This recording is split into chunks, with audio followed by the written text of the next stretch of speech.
had Scotty on last year, and we end up talking about the 92 final, Yes. which is Pittsburgh versus Chicago, Scotty Bowman versus Mike Keenan, Blackhawks Yep. versus Penguins.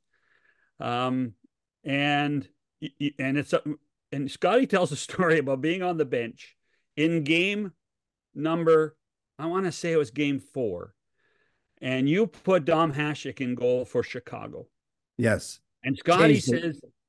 Scotty says, Yarmer Yager gets up on the bench and says, boys, we better win tonight, because if we don't win tonight, we may not win the series. The Dom Hasek was so good. Yeah. And yet it took you 4 games to put Dom Hasek in net. Well, I'm a really loyal guy, as you know, and Dominik was just coming into the league, unorthodox style, and Eddie was having a great season. Eddie won, I think he was a Hart nominee in his rookie year. He won the Vezina. So that was a tough thing. And another guy that was really important to that development of Dominik and Eddie was Tretiak. I hired Tretiak to be the goalie coach, and he would come on the ice full equipment, fly over from Moscow once a month. I'd bring him out, and one day I gathered the group or the team in the center ice. I said, I got good news and bad news. The great news is that Mr. Tretiak's our goalie coach. The bad news is he's better than both goalies that we have.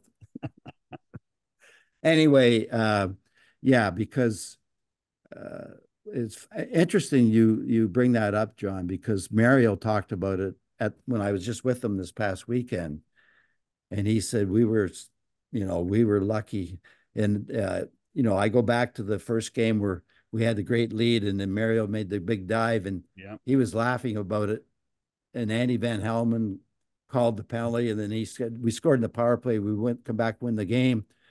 He said we may not have won either. So right. It was the closest 4-game sweep I've ever been involved in. Yeah, it was. Well, the one game was 1-0, game 3. Yeah. And it was a fluky goal. But yeah, Dominik, I don't know if you remember that game 4. Dominik, like somebody got a break or there was a race for a puck. He came out to the blue line to get the puck, and it was wild. But, and yet you had to trade him. Yeah, I did. And there was a choice of him or Eddie. And then I could get into a big discussion about Eric Lindros and Quebec and all that business. And here's the interesting thing about this. I had to get rid of a goalie because of the expansion. Right. So in the end, I trade Dominik to Buffalo. John Muckler. God bless his soul. John Muckler, after a short period of time, put Dominik on waivers. Mike Keenan claimed Dominik Hasek on waivers. And I was the only GM that did that claimed him. And the NHL said, no, you can't have him because you traded him. I said, what are you talking about? He was on waivers, and I'm the only one who wanted him back. They said, you can't have him. Not many people know that. Well, did they say why? Because I had traded him to Buffalo, and they said you can't get him back. If you trade him, you can't have him back, which is nonsense. He was on waivers. So yeah. Anyway, I don't know if they still have that rule in or not, but I think there's a certain time frame.